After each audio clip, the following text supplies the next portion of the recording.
Russian president Vladimir പുടിന്റെ വസതിയിൽ Ukraine drone ആക്രമണം നടത്തിയെന്ന വാദത്തെ സാധൂകരിക്കുന്ന തെളിവുകൾ നൽകില്ലെന്ന് റഷ്യ. എല്ലാ ഡ്രോണുകളും തകർത്തെന്നും ഇത്തരം അന്വേഷണങ്ങൾ സാധാരണയായി സൈന്യം കൈകാര്യം ചെയ്യാറുണ്ടെന്നും റഷ്യൻ അധികൃതർ അറിയിച്ചു. ആക്രമണത്തിന്റെ പശ്ചാത്തലത്തിൽ സമാധാന ചർച്ചയിൽ റഷ്യ നിലപാട് കടുപ്പിക്കുമെന്നും ക്രെംലിൻ വക്താവ് ദിമിത്രി പെസ്കോവ് പറഞ്ഞു.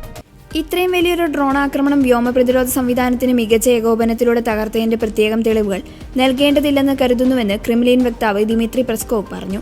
ഫ്ലോറിഡയിൽ US president Donald Trump Ukraine president Volodymyr Zelensky ചർച്ച കഴിഞ്ഞ് ഒരു ദിവസം പിന്നിട്ടപ്പോഴാണ് ആരോപണമുയർന്നത്. വടക്കു പടിഞ്ഞാറൻ റഷ്യയിലെ നോവാഗോറോഡ് മേഖലയിലുള്ള പുടിന്റെ ഔദ്യോഗിക വസതി ലക്ഷ്യമാക്കി യുക്രൈൻ 91 ദീർഘദൂര ഡ്രോണുകൾ വിക്ഷേപിച്ചുവെന്ന് റഷ്യൻ വിദേശകാര്യമന്ത്രി പറഞ്ഞിരുന്നു. സംഭവ സമയത്ത് പുടിൻ എവിടെയായിരുന്നുവെന്നതിനെക്കുറിച്ച് വ്യക്തതയില്ല. ഇത്തരമൊരു ആക്രമണം നടത്തിയ സ്ഥിതിക്ക് സമാധാന ചർച്ചകളിലെ റഷ്യയുടെ നിലപാട് പുനഃപരിശോധിക്കുമെന്നും അദ്ദേഹം പറഞ്ഞു. അതോടൊപ്പം ആരോപണം നിഷേധിച്ച് യുക്രൈൻ രംഗത്തെത്തി. സമാധാന ശ്രമങ്ങളെ തകർക്കാൻ ലക്ഷ്യമിട്ടുള്ള കെട്ടിച്ചമച്ച കഥയാണിതെന്ന് യുക്രൈൻ പ്രസിഡന്റ് വൊളോഡിമിർ സെലൻസ്കി പറഞ്ഞു. ഇത് പതിവ് റഷ്യൻ നുണകളാണെന്ന് പറഞ്ഞ സെലൻസ്കി യുക്രൈനെതിരെ റഷ്യ തുടരെ നടത്തുന്ന ആക്രമണങ്ങളെ ന്യായീകരിക്കാനാണ് ഈ ആരോപണമെന്നും പറഞ്ഞു. ആണവശേഷിയുള്ള ഓർഷ്നിക് മിസൈലുകൾ ബെലറസിൽ വിന്യസിച്ചെന്ന് റഷ്യ അറിയിച്ചു. ബെലറസിൽ വിന്യസിച്ചതോടെ റഷ്യൻ ആണവ മിസൈലുകൾക്ക് യൂറോപ്പിലെ ലക്ഷ്യസ്ഥാനങ്ങളിൽ കൂടുതൽ വേഗത്തിലെത്താൻ കഴിയുമെന്ന് നിരീക്ഷകർ പറയുന്നു.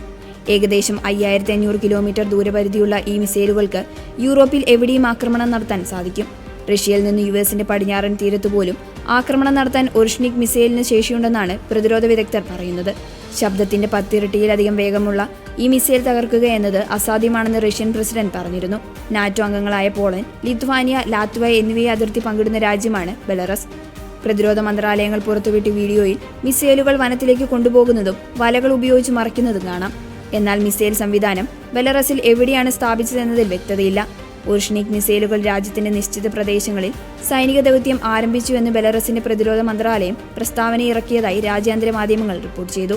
റഷ്യയ്ക്കുള്ളിൽ ആഴത്തിൽ പ്രകടശേഷിയുള്ള ആയുധങ്ങൾ യുക്രൈന് നൽകുന്നതിൽ നിന്ന് നാറ്റോ രാജ്യങ്ങളെ പിന്തിരിപ്പിക്കാൻ റഷ്യ ശ്രമം തുടരുന്നതിനിടെയാണ് ഈ നീക്കമെന്നത് ശ്രദ്ധേയമാണ്. യുക്രൈൻ സർക്കാരിന്റെ കെട്ടിടങ്ങളെ റഷ്യ പലതവണ ലക്ഷ്യമിട്ടിട്ടുണ്ടെന്നും അദ്ദേഹം പറഞ്ഞു.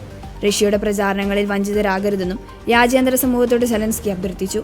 ഈ സമയത്ത് ലോകം നിശബ്ദരാകാതിരിക്കേണ്ടത് അത്യാവശ്യമാണെന്നും ശാശ്വതമായ സമാധാനം കൈവരിക്കാനുള്ള ശ്രമങ്ങളെ തുരങ്കം വയ്ക്കാൻ റഷ്യ അനുവദിക്കില്ല എന്നും സെലൻസ്കി പറഞ്ഞു.